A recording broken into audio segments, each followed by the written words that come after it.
All right, welcome back to one of our final episodes for the time being of Stream of Thought, episode number 114. And today, let me tell you, it's a great one. We start off... Everyone is a great one. Everyone is a great one, but this is especially great because... Yeah. And I say that every episode too. But we talk about Elon Musk a little bit and technology and the environment and thinking about the future of... where our planet's going to be, but Victor's focus is more on the coolness of the things to come in the field of technology. I talk about like how I'm always imagining things that are going to happen in the future and how cool it is that you can, you know, once you reach a certain age, you can speak on things of the past that are obsolete or have dramatically changed in use. And speaking of the future, we talk a little bit about what we're looking forward to in our new lives, with Victor heading off to California very soon. Yeah. Me heading back to Minnesota.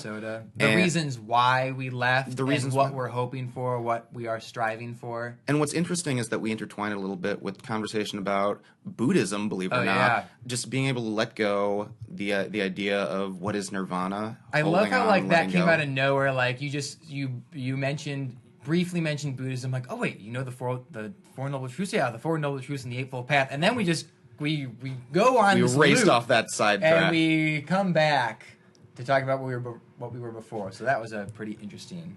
And then Victor wraps it up a little bit. He's on a hustling mode right now. Hustling, trying to get that dollar. Yeah, for his exciting new journey. Yeah. Not trying to make this my life, but yeah, just the things I've been able to take advantage of. Time is money, right? Time is money, and you can throw things away or donate them, or you can put a little money in your pocket. Maybe take a survey every once in a while. Yeah, take a survey every once in a while and smile, knowing that you made an honest dollar. Smile, because life is great. Yeah, smile, because life is great. So with that being said, that was weird. So with that being said, episode 114, Stream of Thought. We hope you enjoy. That last, I'm not happy with that. You're good. It's okay. Like, it'll be jumbled my word a little bit, and I felt like I threw off the entire momentum of the intro. Maybe you can clip it. We can always finish up the last. And with that being said, episode 114, Stream of Thought. We hope you enjoy.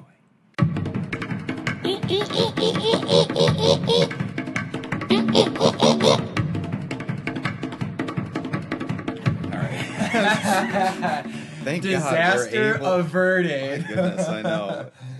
So we just started recording for about 5 seconds, and we're looking at the audio like, why is it so low? Uh-oh, Victor forgot to plug in the mixer board to the computer. That's why. You know, it's so funny because I was looking at some of our highest episodes, and one of them was number 11. So I started listening to it, and literally 5 minutes into it, the recording stops, and your voice comes over. Insert technical difficulties here. Oh, and then we had to go back. It was the story about me running with the rocks in my backpack. Yes, I do recall that. And it was getting really good, and I was actually laughing to myself about that story. And then it literally shuts off. Insert technical difficulty here. When at the beginning of this podcast, it was every single episode we had something funky going on. I don't know what's going on. We'll come back to technical stuff. Of course, totally. Yeah, you got something on your mind. Yeah. Well, I hit record. And then I was like, that's a little low. Well, maybe because I'm not excited yet. I'm not telling a story.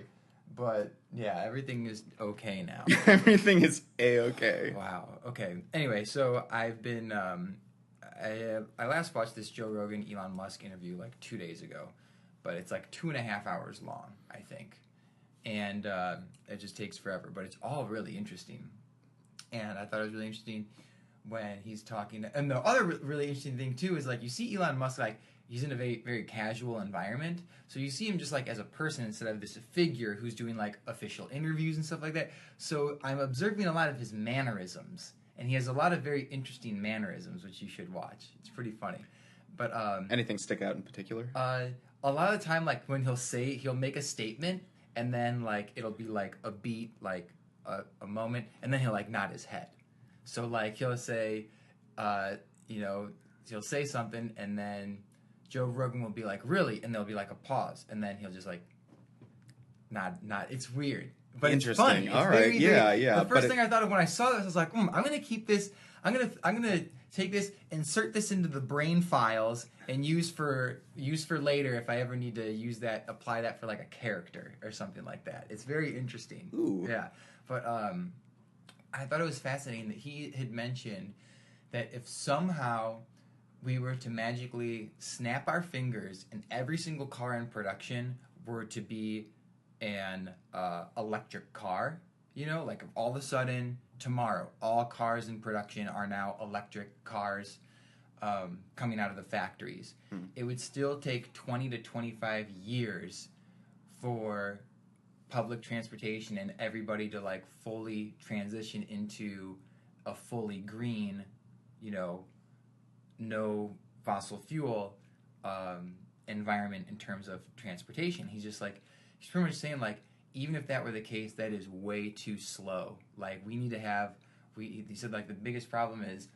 we need to increase our momentum and sense of urgency to go green, because the rate that we're going at is way too slow. And even if any and all vehicles coming out of the factories are now electric, it would still take 20 to 25 years to completely replace all gas-powered vehicles, which is still like, no, this needs to happen sooner than that. Well, yeah, and it's funny you mentioned that, because I had read an article this morning and there are so many of these articles that come out. I forget exactly what news source this was from. It was from one of the main ones, but it was talking about how, I think it was Newsweek, talking about how scientists are now, there's a group of scientists who are saying that basically 2030 is the cutoff date to make any substantial changes to our climate before the snowball effect hits, and it just goes faster and faster and faster downhill until we're all living wearing oxygen masks or something like that. Right. So that's kind of, that's the point of no return. Well, a lot of people have already said that we're past the point of no return, that it's already too late to do anything, that we've kind of permanently fucked up the environment to the extent where we're gonna be dealing with, at the very least, issues with natural disasters, with coastal flooding, et cetera, et cetera. The list of stuff goes on. But it sounds like 2030 is the cutoff where, in terms of, there's stuff that's going to be permanently messed up, but the stuff but the stuff that's super messed up still has a chance to recover if it doesn't continue. Yeah, and I think it's that if we keep going at the trend that we are right now, that 2030 is the date when we're going to start noticing. I feel like a lot of people notice it already, but like noticeable changes in global climate.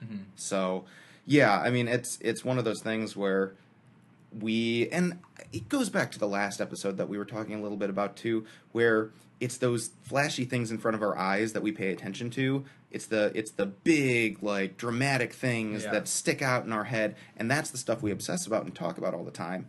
And we kind of ignore the more gradual stuff that we don't notice or acclimate to. We were talking about people showering with bottled water. Oh, yeah. And how kids are growing up thinking that's normal. And the parents are saying, no, this is not normal. And yet they just adjust to it and nothing changes. It's been 5 years in Flint, Michigan, for example. Yeah. And they're still showering using bottled water for everything. Yeah. And so you see it again. With climate change, the same exact thing is happening. And so the upsetting part is that there's nothing that we as like individuals can do. It requires sort of a group effort, which is not the only way we get a group effort is when it's on the headlines of every news outlet and every social media account has some sort of reference to it, that it comes into the public consciousness. Because what is it that we as a society think about now? Like the NFL kneeling controversy. Oh, yeah. I'm sure you know what that is. Yeah. Brett Kavanaugh hearing. I'm sure we all know what that is. Donald Trump. We all knew who that is. These are the things that we all know, and yet when it comes to climate change or what we can do about it, heck, I don't even know what substantial changes I personally can make to stop or help preempt that 2030 cutoff date. It'll come up a lot sooner than you think. It's crazy, man. 12 years away. Don't you kind of fear for like what our old age will look like? And No, mostly, when I think about the future, I'm just like super pumped to see what type of technological advances there are, or like shifts in culture. Because when I was like 25, I started to notice like, oh wow, there are certain things that were around when I was a kid that are obsolete now or have dramatically changed. So it's like I really enjoy being able to look back and see changes. Like I'm really excited to tell people like, this is VHS. This is what VHS? Yeah, rewind. What's rewind? Yeah. Well, it wound up because it was on a spool of tape, and it would wind backwards. So rewind it up. Like what the fuck? Or like roll up your window. What? Like you literally had to take this little thing and roll it in a circle so the window would go up or down. There was no electric, or the electric wasn't standard. Like you had to pay extra for that. You know what I'm saying? Yeah. So there's stuff like that I'm really excited about. Well, and we grew up kind of in the middle ground of that too, where we knew what a TV was. Like everyone pretty much had a TV, but they were the box TVs. Yeah, no one had flat screen. TV. Like flat screen wasn't a thing. Video games had existed for a while at that point in time. People knew what Nintendo was, or what was the other one? Sega, PlayStation. Yeah, people knew what a video game was for the most part. Computers were starting to become a thing. The fact that PlayStation used a disc instead of a cartridge was like, oh, this is kind of weird, but okay, all right, whatever. People getting so pissed off they have to change their systems. And I can't play this game anymore on the new system. Yeah, it's weird. But I also like the wireless controllers. Like, who would have ever thought that wireless would be? Oh man, back with Nintendo and didn't even cross my mind. PlayStations. Ever. It's just that was you had to sit really close to the TV or whatever. The couch was back a little bit. You had to get in front of the coffee table and sit down. Move the couch forward and like sit on the very edge while leaning forward. Oh yeah, it was always a clusterfuck. Yeah, the fact that like a TV, like that TVs would somehow be manageable to carry by one person, like. No, absolutely not. Oh yeah, no, team effort. TVs don't have to weigh 200 pounds. Like what? Yeah, you could do more than type on a computer. Oh yeah, play video games, record a podcast. Yeah, what? For sure. You could fold them up and put them in your bag. That's why I'm super excited to see like what's out there that has not yet been realized by humanity. You're such an optimist. Things out there that are only ideas right now. You do seem to be the eternal optimist. Because I mean, think about how much stuff would be like super cool, and people like at this point, it's like this would be a really cool idea. It's totally impossible. Like, there's no way this would happen. You know what else would not happen? Flight, like wireless communication. Yeah. You know what I'm saying? Like, no, it's possible. You just gotta like eventually get there somehow. But yeah. Imagine explaining what a helicopter is to someone 500 years ago or 1,000 years ago. Oh, yeah. You know? Be nigh impossible. Or, like, explain what a computer does. Or even explain, like, oh, this is a car. Or even someone, like, in the 1800s. Like, this is a car. They have a wagon. It gets pulled by a horse. Well, what's a car? Well, you just push this thing, apply a little bit of pressure with your foot on this, and the wheels move automatically. Well, how do they move automatically without a horse? Well, there's an engine. Well, what's an engine? And then you have to, like...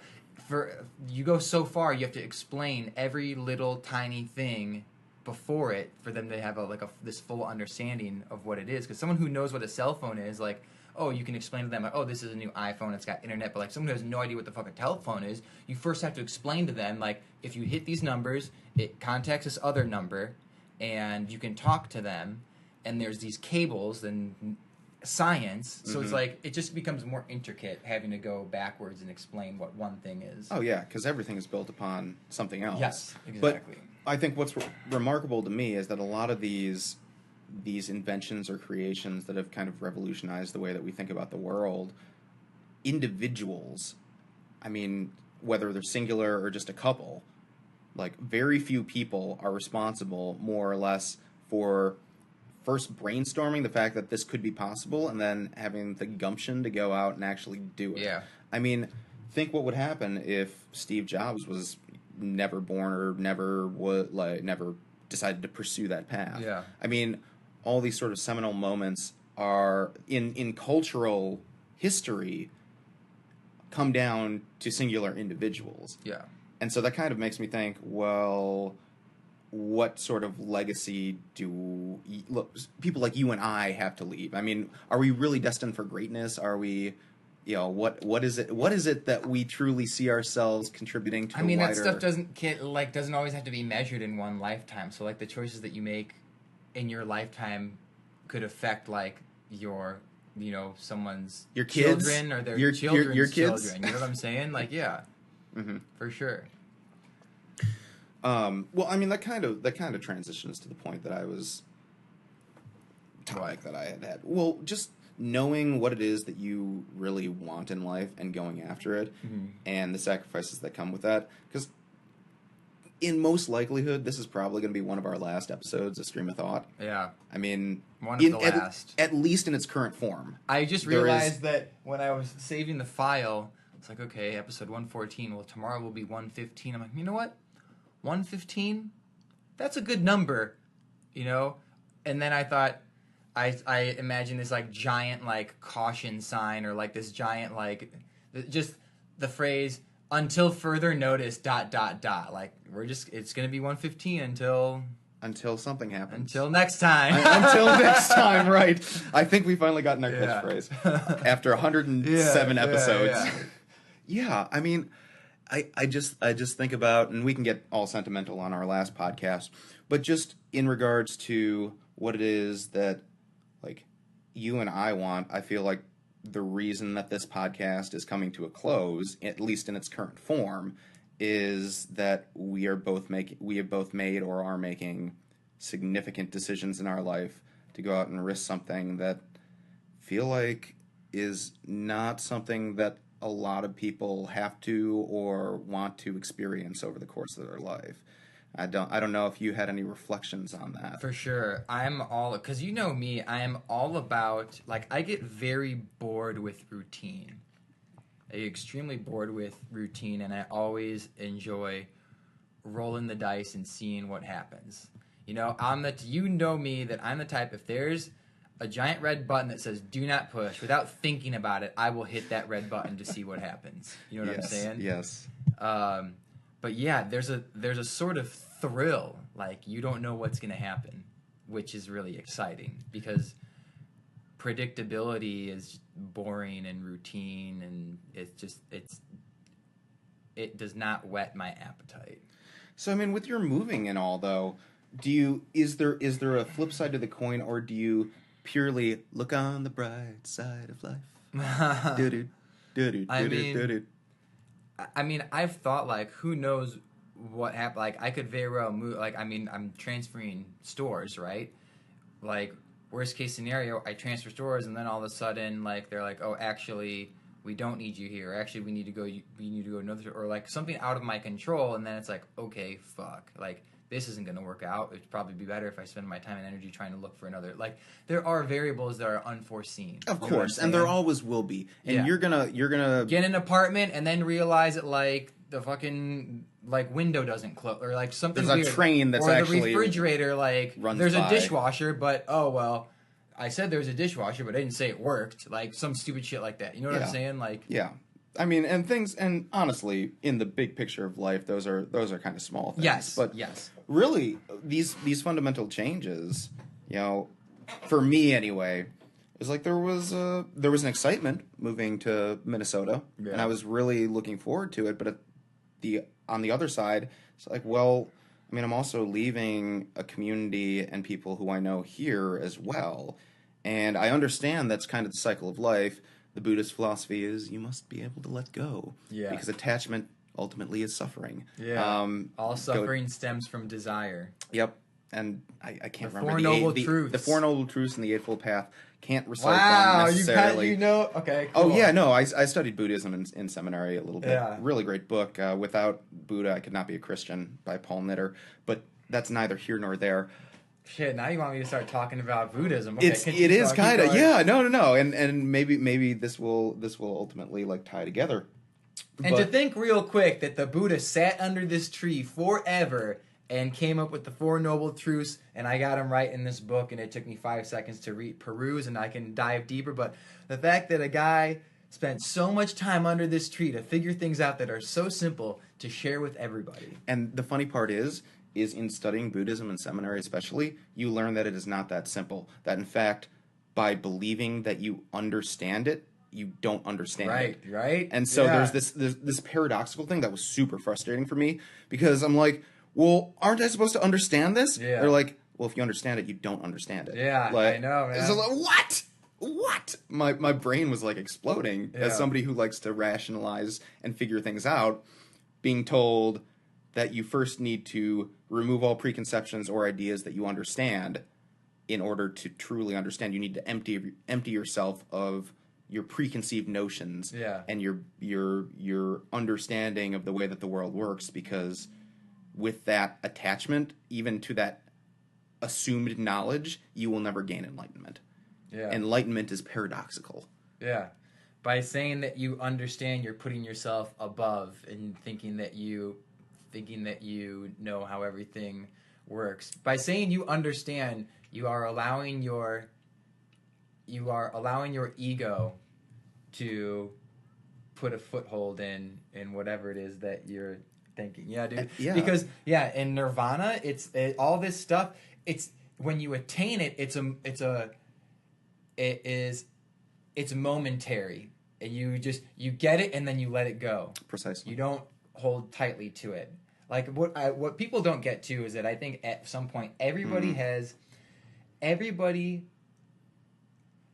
for the most part has visited heaven or attained nirvana. It's that one moment of bliss, where you're up and you take a breath and you're like, wow, watching my kids play in the yard, or hiking and looking at the sunset, or climbing a mountain, or just that moment of in the ocean when I was in the Amazon River, and I was floating, and I was like, wow, I'm in Brazil right now in the Amazon River. It's red. This river is red, and it's so wide that like it almost looks like it's a giant lake. Yeah, it's momentary. Shivers down my spine, man. Like that. Yeah, bro. Because it's so true. I feel like we all do experience those moments of nirvana.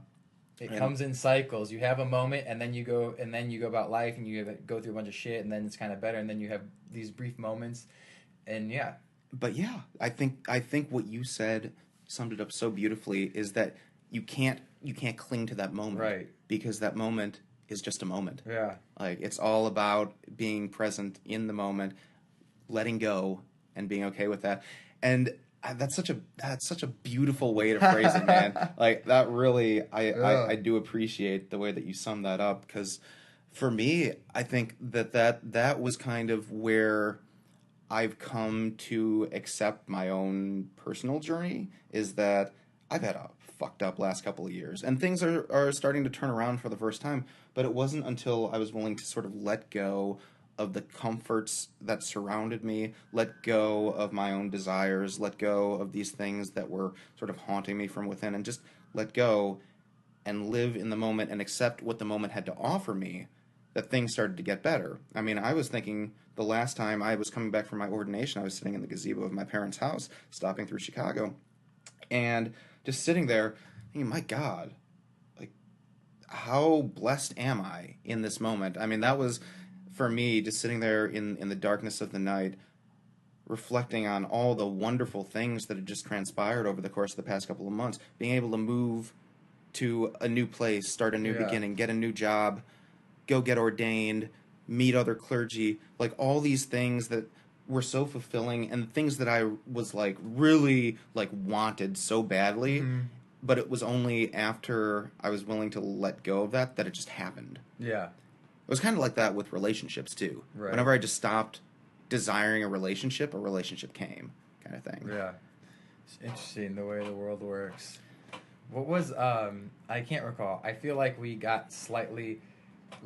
kind of obviously, like we every time digress, but the conversation has ebbs and flows. But what was it that we were talking about before we got into the Buddhism and the Four Noble Truths you were mentioning? It was about what it was that each of us was hoping for the immediate future in our lives. Right. Like if I know with this whole detachment kind of thing, it can be easy to say, oh well, we'll just take it as it comes. Yeah. But we have dreams, we have hopes, we have stuff that we can sort of see eventually down the future, that's why you're moving to California, because you can see something happening there. So I'm just curious what yours is. Yeah, so when I decided to go there, well, I think it's pretty obvious for all of us, if you've listened to all the episodes, going there for 2 reasons, one of which is warm weather. The second equal reason is go out there and pursue acting.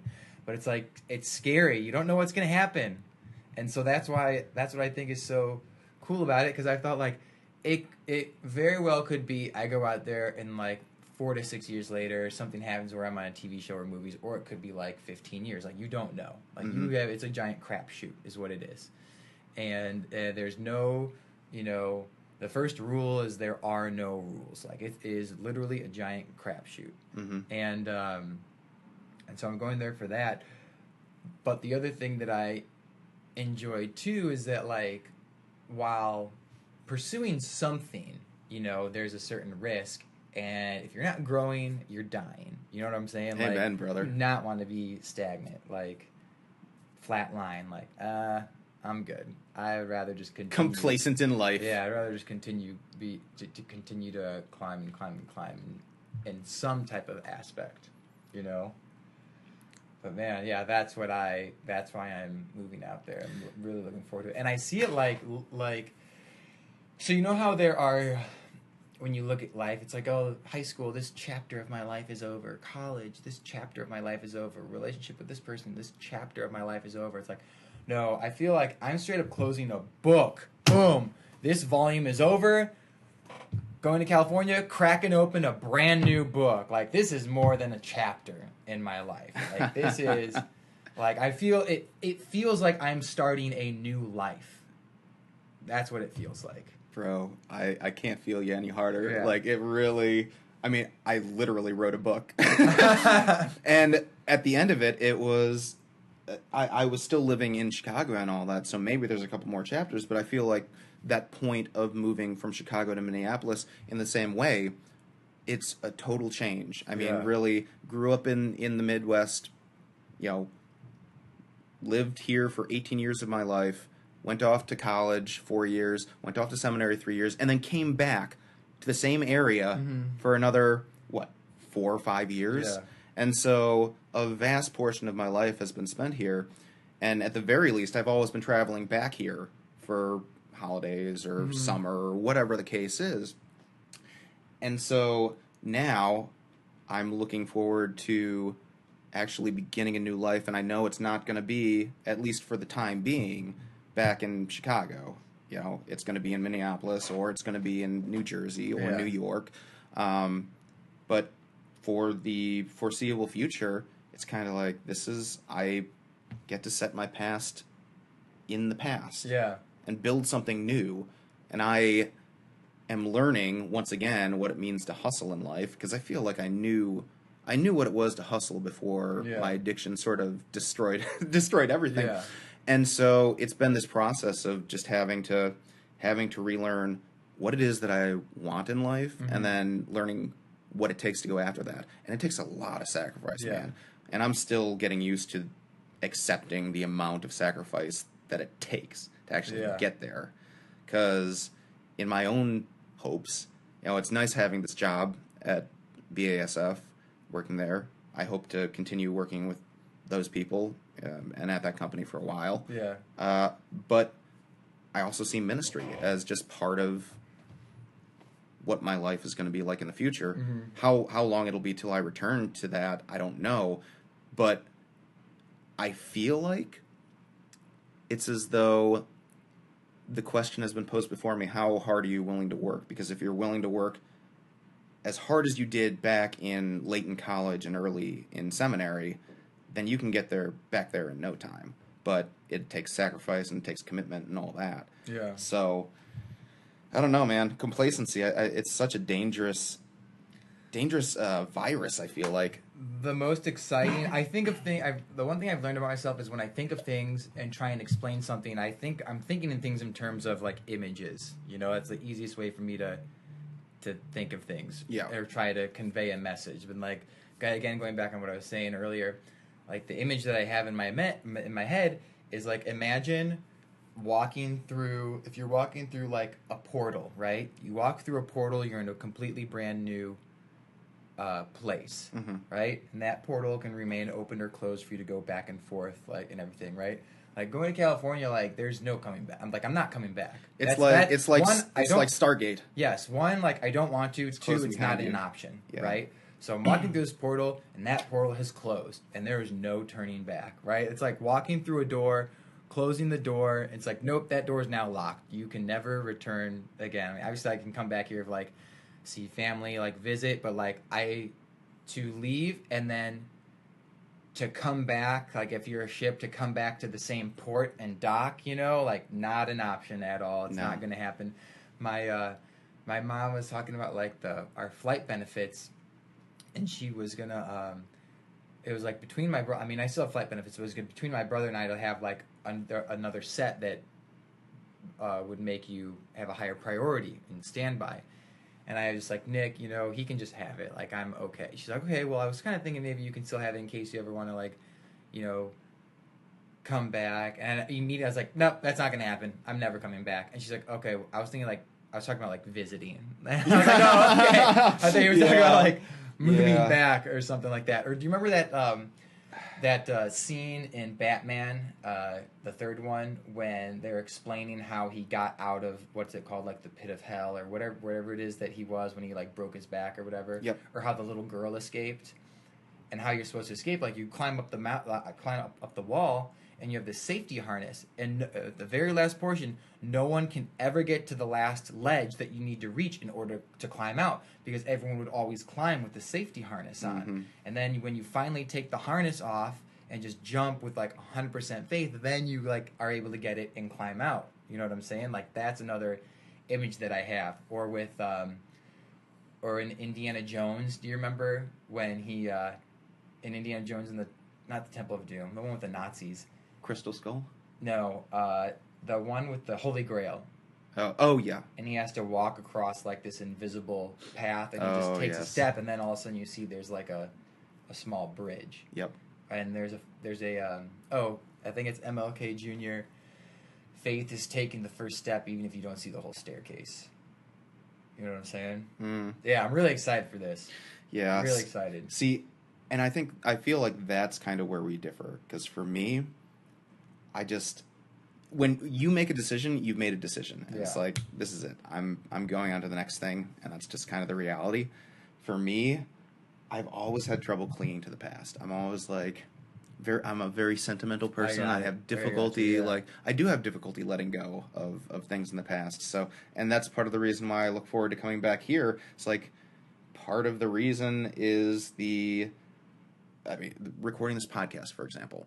The fact that I know you're moving to California now, unless I come visit you, I know you're not going to come visit the frozen tundra of Minnesota. Yeah. So, but if I come visit you, you know, we'll have an opportunity to reconnect and all that. But this is kind of an end of the even infrequent gatherings that we do, and I reflect back and I think of all the good memories that we have, the growth that we had in this, the fact that we become better at what we've wanted to become better at over the course of this past year and a half now, maybe a little bit more. It's been a year and 4 or 5 months. Yeah. So, I mean, there's been a lot of great things that have happened there. And I'm like, well, I mean, great things happened in the past. They could happen in the future. And so part of me thinks about what is lost by us going our separate ways. Yeah. And so that's the hard part for me, is that I'm always thinking that the past will be like the future kind of thing. I'm getting better at it, but it's that's I guess where I come down when it comes to starting new chapters and all that, because it's I don't know. I think there's always something good to be had by the place that we're in. Yes. But to every time there's a season too. Yeah. But yeah, just like with you with your little trip and everything, like me, I'm like, okay, so today is Columbus Day, if you didn't know that. And no date. This is going to be released in the future. It's cool. Oh, whatever. No, so Columbus Day. So anyway. So as we're recording, it's Columbus Day right now. Yeah. That's fine. in case you can put the pieces together, we record a few episodes while Rick's is in town, and then while he's out of town, they actually still are out in the internets. Anyway, so, like, Columbus leaving Spain, like, right, going to the New World, like, I am on a one-way ticket. Yeah. But, like, there's still, you know, it's like the ship went back eventually to spread word, like, hey, we discovered this new land, whatever. It's like, there's no... I guess what I'm trying to say is, it's okay to take a one-way ticket somewhere, and if you're making a round trip, you know, you can be off as long as you need to be before you feel like you need to come back, and that's fine too. It's all about your personal journey. Yeah, and that is the thing that I'm grateful for, both in myself, and I think you got it too, is the adaptability. Yeah, right. We deal with circumstances as they come, and we adapt. And I feel like a lot of people are of that type. We're a very adaptable species. So regardless of what the circumstances are, even if it's not what you envision, I don't think you really envision anything. I think it's kind of a blank canvas at this point for you. But say there's poop smeared on the canvas or something. I mean, you'll deal with it. You'll get through it, and you'll make something beautiful with that poop. Oh my gosh. There's you know what I just thought of was the book The Alchemist. You haven't read it. I know you haven't. I have not. But The Alchemist is exactly what we're talking about right now. It's a very interesting story, and it's great. It's an easy read, and The Alchemist, it's pretty amazing. Is this part of a series? No. Oh, okay. It's just a singular book. Yes. Okay. And it's pretty much about this kid who goes off, has this adventure, and then realized what he was searching for was at home, or it was always with him. He just needed to look deep inside. It's really, dude, it's really fucking good. But isn't that the moral of life, though? Yeah. It really, what we're looking for is always within. Yeah. And I think that is what brought you to the realization that you need to go to California, but also part of your realization that you needed a little more time in Chicago to just get the tools necessary for sure. to accomplish what it is that you wanted to. In the same way that I was here for as long as I was, you know, I had things I had to figure out and work on. And when the time was ready, we found it within ourselves, made those decisions. Very true. Just to change gears, because I heard you say hustle. Hustle. Been hustling lately. I'm curious to hear this story, because this is something that was brought back 2 episodes ago, and I've been on the edge of my seat. I've been wheeling and dealing, bro. Because obviously moving, so I'm taking stuff and selling it. You know what I'm saying? And so everything must go. Yeah, no, for real, everything must go today. And I woke up today and I met this guy and I sold some like an old pair of shoes that old. They were pretty much brand new. But you never. But I'd never used them. Yeah, and so I sold them today, and that was like a quick $40. Yes. So this week, I think I've made $180 just selling stuff. Right? Like, I sold my lawnmower. I sold this, like, dude, I'm like this scarf that someone would just be like, oh, just donate it. Put it online, sold it for $10. You know, these garage hooks that we have that you screw into the wall, you can like hang a bicycle or like tools from them, you know what I'm saying? Is this on Facebook? Or? Yeah, yeah. We never Facebook used them. Marketplace or something? Yeah, yeah. Wow. Took a picture of them, sold them for $5. Like, the shoes, sold them for 40. And I'm just wheeling and dealing, bro. And I just realized, like, dude, America, like, everything is for sale. Oh. Everything is for sale. Why do you think it is during the all-you-can-throw-out garbage days, you just have a parade of pickup trucks going around the neighborhood, scouring for the most random crap? Still up and down my street, there's trucks, like old-ass beat-up trucks that go by and are collecting shit to hustle. Every single week, they're checking what's on the curb. Yeah. If there's anything they can take, maybe repair and try and sell. Yeah. But everything is for sale. Yes. There is not something that someone won't buy. Right. Yeah. You know? Something there. Everything can provide value. Yes. To the right person if they're looking for it. And it takes the right type of person to be able to change that junk into something valuable that someone else will buy. Yeah. Now, what I'm going to do with like stuff that doesn't sell, like pointless stuff, like if I have a bunch of DVDs that don't sell, like I'm just going to donate them. I'm not going to worry about like taking them with me and try to sell in LA. The other things I'm going to take with me and try and sell in LA if they don't sell is like a couple Game Boy Advances, some Pokemon games, and like a Game Boy Color because it's really small and like those will. I'll eventually find someone. Oh, those. Yeah, those are like DVDs of like One Tree Hill series or like random shit. Like I'm not trying to take a bunch of DVDs with me. But even just like the most random stuff that you think won't sell, someone will buy them.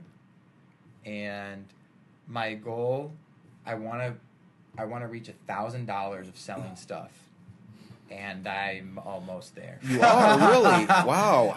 So how long have you been doing this for then? Since like June. Since June? Okay. I'm not like 100% every day putting effort into this. No. It's But been, like, when something comes along. Something comes along. When I have time, I'll post it. It's just, But, yeah, it started off like, oh, yeah, I'll try and sell a couple things. And, like, the first thing I sold was, like, this toy that I had sold for, like, $150, this Jurassic Park thing. It's like, oh, wow. Cool. And then I made, like, $200 or $300 total, like, selling some stuff. I was like, oh, okay. And then it was like 400 or 500. It's like, oh wow. And then like, it's like 600. It's like, oh, cool. And it's like, I think I might be able to get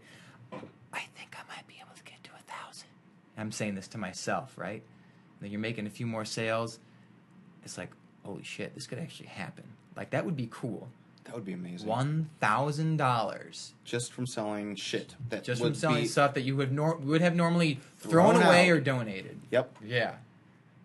That's phenomenal. It's like holy cow. Now, and that I think is the beauty, like you said, the beauty of America is that there are so many, not just the sense of there's people who will buy whatever crap is out there, but that there's so many different ways to make money that you just have to get creative. And if you have the drive and the persistence to be able to do it, then you'll manage it. So when I was growing up, back in, it was like college, I want to say, I would spend a lot of time filling out surveys with a test spin or whatever. And that was back in the day when they would actually transfer money to your bank account. Yeah. I probably made a good $500 taking surveys. Now, of course, to be fair, and I don't think they're going to come after me at this point in time. That was like a decade ago. I may have lied about my demographics. Of course. I was a middle-aged man making $500,000, living in a suburban house with two kids, a wife, and a dog. Hustling. So bro, literally, that's the nature of hustling. You do what you got to do. I was able to like dollar. answer stuff. Of course, I bought dog food for the family. I'm the primary shopper. I recently bought a new car. I did a survey for a casting company, like Real People division, where they email people like, do you own a refrigerator? Yes, I own a refrigerator. It's got to be, you have to have it for at least have bought it within 2 years. Well, I don't know, but 18 months sounds good. That sounds 18 about months. Right. Yeah, I went there and like bought it from Home Depots with my brother and a bunch of other dumb shit, and they didn't choose me, but hell, I got myself in the room and got an interview.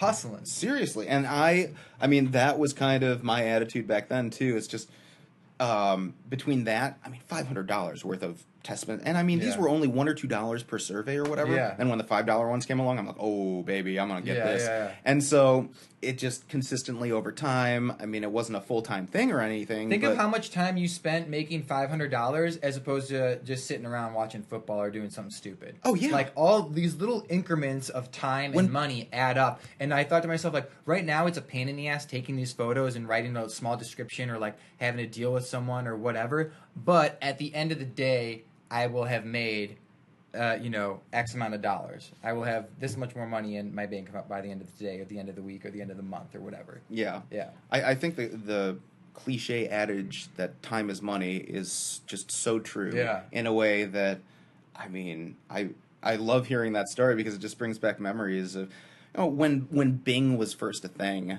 in college, they were trying to promote it by giving away like legit prizes. They were giving away Xbox, an Xbox 360 or whatever. And all you had to do was play these word games and type in words to help try and boost the search engine. That's why they were doing it originally. I ended up getting, for my family, a $250 toaster that still works to this day, a decade later.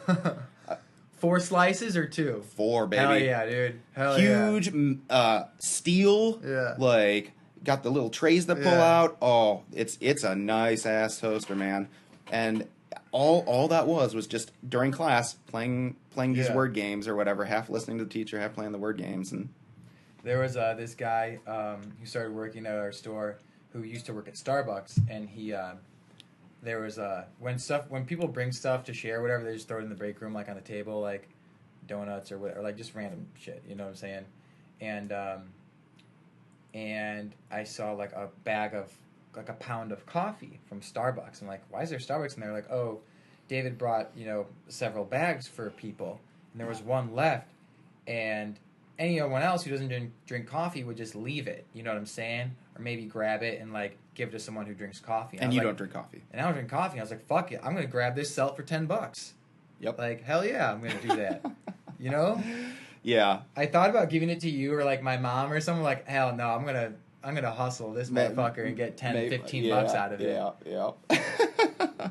Yeah, see, and that's you gotta have a certain level of you gotta balance it though. You can't be fiending for every penny. You know, you gotta put the brakes on it every once in a while. Like, have a life. Don't be trying to hustle every moment of every day. You know what I'm saying? Like, take advantage when you feel like it, and hustle, but like it's not something that should consume your life. Yeah, it is a balance. I think you're totally right with that. In the same way and really, I mean, there's just so many different ways that if you use your time correctly, you can have a supplementary income, no problem. That gives me some good ideas, man. I feel like that's the surveys is one of the things when you see like articles on Facebook like 10 things you can do to supplement your income, and like taking surveys was one of them. Oh yeah. And someone might think like, oh, that's stupid, I don't want to do that. It's like, well, think long term. Like, if you do one survey a week and it takes 30 minutes and it pays you, let's say, $5 or something, and you just set aside one time every week, it's like $5, whatever. But like over the course of 6 months or a year, if you just do that, you have X amount of dollars that like you can spend however you wish. Yeah, 250. Yeah. So whatever, but yeah, totally hustling, dude. Hustling. I'm in my hustling zone. I'm into it real hardcore up until I move, and then I'll probably tone it down. But that's why I was telling you, like, yeah, dude, your mom moving out of her office, like anything she doesn't want, I'll take it, throw it up on Facebook Marketplace. Like, there's certain things, like, I'm not trying to grab like every tiny little thing, but like bigger things that she doesn't want to deal with, like these chairs, you know what I'm saying? And there's stuff out there, like I sold my dad's heat press, this old ass press that you press on like to make T-shirts or something like that, Oh damn! Yeah, that was one thing I sold recently. Sold it for $30. Realized I probably could have sold it for $75. I think so. I just put on 30 just to get rid of it because it's like chunky and it's super fucking heavy. But dude, my phone was blowing up for that and the lawnmower too. But it's like, yeah, if you just put in some time and effort, see what happens. I wish that you had told me about I wish that you had this hustle like back before garbage day, because we had a bunch of shit that you probably could have sold. Yeah, that we ended up getting rid of. Probably a lot of house cleaning. We had I don't know if people would buy like plate weights or whatever. Yeah, I think. I mean, that's the kind of shit where the garbage people ended up, or the people in the pickup trucks who just pick up trash, all that shit went right away. Yeah. I mean, so they would find a use for it, I guess, but you got to have the right knowledge of what to do with it.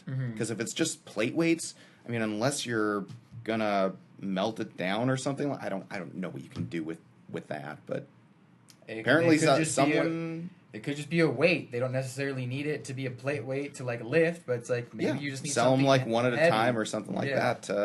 Who knows? As a oversized paperweight. Yeah, but for sure, dude, I'm all about it right now. Wow. And it's been pretty fruitful. Good. So you'll feel comfortable getting to Cali then, not in a. I did realize though burden. how it's official now that my last day will be November 9th, And oh yeah. Before, initially when we first had this conversation with my district manager, it was like, okay, beginning of fall, maybe a little bit sooner. And so I'm thinking end of September, beginning of October. And then as time went on, I was like, okay, like we're probably thinking like I think she's saying like middle of October, end of October maybe. I'm like, okay, and now it's like, so it's keep being pushed back theoretically like a week or two. You know what I'm saying? And I'm just the whole time I'm like, okay, just be a little more patient. But it's been nice because it's allowed me more time to like plan and sell stuff. Get a little more income. What's up? Get a little more income. Yes, exactly. Yeah. That it too. Yeah. And I realized too that like, wow, if I were to be moving next week, like I'm putting myself in my own shoes. Yeah. Like, okay, next weekend I'm leaving. It's like, oh, okay, this is actually happening. Like, it would be a little like scary. That's how when it actually happens. That's how it felt going when I was up a roller coaster. Or something. going up to Minnesota, and then there was the giant snowstorm that prevented me from going because it was like 3 days away. I'm like, this is real. Like, this is gonna happen. Yeah. I'm freaking out. I still have so much to do. I don't know what I'm gonna do. And then a month later or something like that, I was like, okay, I'm ready. Like, I had my freak out. Now I'm good. Now I'm planned. I'm prepped. Right. Like, it's like waiting in line for that scary movie, and then then the scary movie's actually starting, or like the roller coaster, and you're actually the roller coaster, and there's no turning back. It's or like, just that's it. Even that moment when I remember, anytime I jump into like Lake Michigan or like the ocean, and so you just got to jump in, and there's a few seconds where your body is so cold and it's uncomfortable, and then a few seconds go by, and it's like, oh, okay, not that bad. So many great metaphors in this episode. I feel like this has just been the episode of metaphors. Yeah. Do you have a start date for Aldi and... It'd be the following Monday. So. Oh, damn. Okay. 10, 11, 12. So the 19th. I think that's the week of Thanksgiving. That is a turnaround, man. Yeah. Wow. And what a time to start, too. Yeah. Black Friday. So, yeah, I don't know. I'll probably be working that day, but I'm just happy to be in California. You going to be coming back for Christmas? Nope. The soonest I would return would be in like May or June. I'm dead serious when I say I'm not coming back here if it's cold. Well, I guess I'm gonna have to visit you. 45 degrees is pushing it. That is really pushing it, and I would want to come back when everything is in full bloom. Like, I'm not trying to come back in April when it's still maybe raining or snowing, or what the grass is like kind of growing. It's yellow, but it's not green, Interesting. Like how it is all in March, and April's that transition period. In May, for the most part, like by middle to end of May, you have consistent great weather. So that would be the soonest. Oh, wow. So I am going to have to come visit you. Maybe Mother's Day. Maybe during the depths of winter. Yeah, when I need a break from the literal sub-zero temperatures in Minnesota, which I guarantee you it's going to get down to -5. Yeah.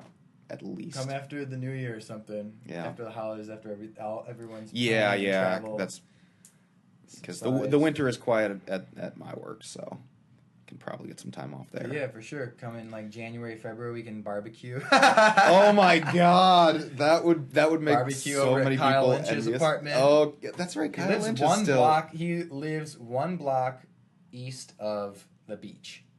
Wow. Yeah. Totally remember when I was visiting him one time in January. It was 75 degrees. It was weird. It was like 75 in the middle of the day, and then it was 45 at night. And he was like, "This is cold for winter. Like, it's a little on the colder side." But I was wearing like flip-flops and shorts, and we were grilling in the middle of January. Damn. Yeah. That'll be nice. Yeah. So. Wow. Well. Anything else you want to add? No, I think we got one more after this. Yeah. So, until next time. That wasn't too enthusiastic. Until next time.